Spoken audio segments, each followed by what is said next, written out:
Hello, welcome back. This is part 11 of demonic upbringing, and it's hard. It's hard for me to talk about this stuff. But the Holy Spirit's giving me courage, and I'm going to continue on with me getting home. So, my mother and my stepdad picked me up. We flew back to my hometown. We drove back from a major city to where she now resided, which she had left the small city where I was raised and was living in a rural area just on the outskirts. So I get back to their farmhouse and it's secluded. There's nowhere I can go. I don't have a vehicle. I never had one. And I'm still taking the medications that they prescribed to me. And I found out that they had diagnosed me with schizophrenia and or schizoaffective disorder. So when I heard that, it was like a death sentence.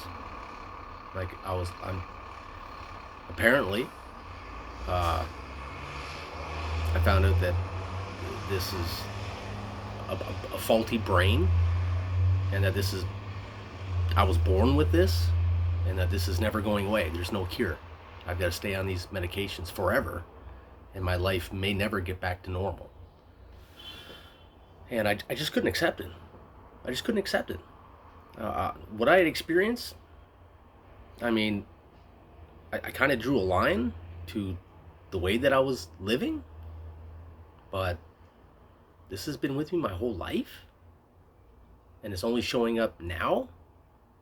Anyhow, I couldn't accept it. So being secluded out there at the farmhouse, no job, I mean, it was quite the adjustment going from a full-time position, your own place, to living back with your mother, not having anything to do. I had no drugs. I still had music. Like my whole life had been uprooted, turned around, and now I had nothing. So that was hard. That was really, really difficult. I didn't have any feelings of suicide. I didn't want to end my life. I was just like, where do I go from here? And I just kind of wrote it out. Now, a lot of that was really fuzzy. And then I started experiencing some of the side effects of the medications that they were giving me. I'm not going to go into detail which ones they gave me. Doesn't matter. But I started getting really foggy brain. My brain was like in a permanent fog. I couldn't focus on anything. It was really strange. And then I started getting like involuntary movements in my limbs, like shocks, like lightning shocks in my joints. So like my arm would just spasm, and I could feel this shock within me, and I was like, man, this is no good. I would liken it to a zombie state. I felt like a zombie, and I said, this is not life. There's no way this can be my life now. This is it. I stayed there for several months. I ended up breaking. My mother and my stepdad had started a hobby of making their own wine. And remember, I used to drink a lot, so, and going without. I broke into their wine cabinet one evening while they were sleeping, and I just indulged, and I got completely drunk. And then when I was intoxicated, the demonic entities were talking to me, and they were saying, they're going to kill you. So it would be in your best interest to take them out before they take you out. And I was like, there's no way. These are my parents. I love them.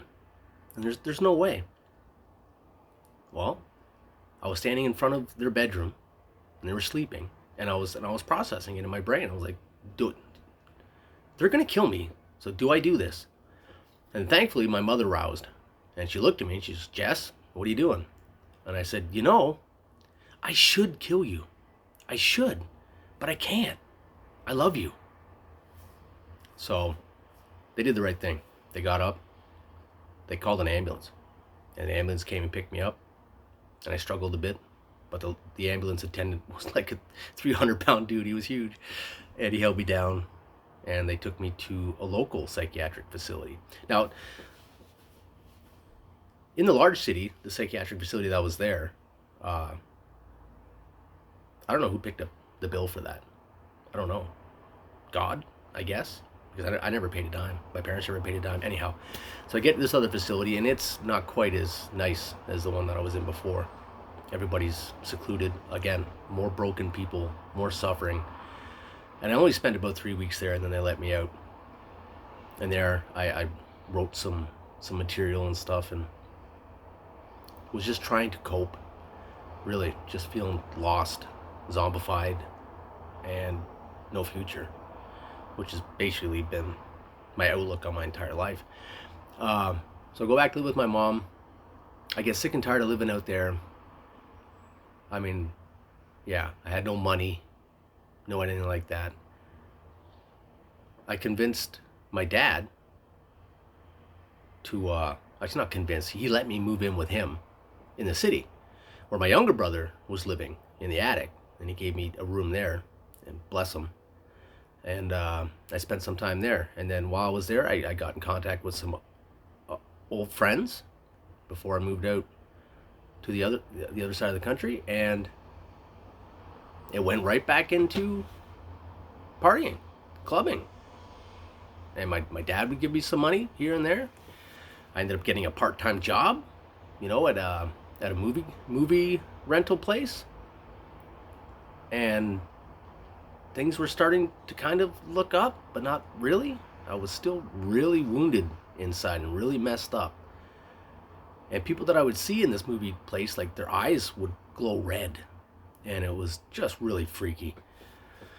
But I was getting enough money to go out and drink and stay at my dad's place. He wasn't charging me any rent or anything like that. And I got in touch with some people from an organization called the Schizophrenia Society.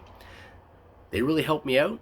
One of the counselors I met there was a female, and I mean, at first, I couldn't talk to her. She was just too nice. She was just too nice. Nobody's that nice. I figured something's rotten in Denmark here, because nobody's that nice. And I turned her away, and I said, look, is there another counselor I can talk to? And they gave me a male counselor. And this guy, we jibed. He was more down to earth. And I spilled my guts to him, and he listened, and he helped me out. And that brought me a little bit of peace, but not a lot. Now, this whole time, I'm still thinking, my family's trying to kill me. I don't know how they're going to do it. I don't know when they're going to do it. If they're going to poison my food, if they're going to plot something against me. And it was just constant. Every single day I was in survival mode, never knowing when it was going to come. And there were several instances where it felt like it was the end. Like, it would happen randomly, like in a car. Some of my other family members, like I was close with my mother's side, cousins and whatnot, and they'd miss me. They hadn't seen me in years, and they missed me, and I'd go and hang out with them, and then we would drive into some location, and then I would get the feeling with some audible messages, like, this is it. They're driving you to a place where they're going to kill you. So you have two choices. So we're driving like 60 kilometers down the highway, and they're like, you can wait until we get to the destination, and they're going to kill you, or you can try to save your own life and open the door and jump out. You might live, through that, but at least you've got something. And I always wrote it out. I always wrote it out. Even though I was terrified, I was like, well, let's just see where this goes. And you know what? It never came to pass. It never did. And after about 50 or 60 of these incidences, I just learned that I just write it out. And nothing ever comes of it. They're like empty threats. Well, my brain is still pretty messed up. Eventually, my dad sells his house, and I got to move, and I moved into a tiny little apartment. I had a girlfriend. I met a girl, which I never thought I would ever get again. When that death sentence came down of schizophrenia, I was like, my life is over. Nobody's ever going to love me. Nobody's ever going to want me. I'm damaged goods. I'm busted. But she did love me, and she listened to me, and I told her about all the stuff that happened to me. I was right up front. I never hid anything, and she trusted me. And we dated for a while, and then I broke up with her. Couldn't find another job, moved back out with my mother, because my father had sold the house. And that cycle went on for years of nothing, never knowing when if I was going to live or die. I thought at that point, there's no way I'm going to live past 30. I'm never going to live past 30. So why plan for anything? I'm just a constant survival mode. And yeah, we'll go to part 12 now. I can't wait to get through this stuff because it's so dark. But I love you, and until next time.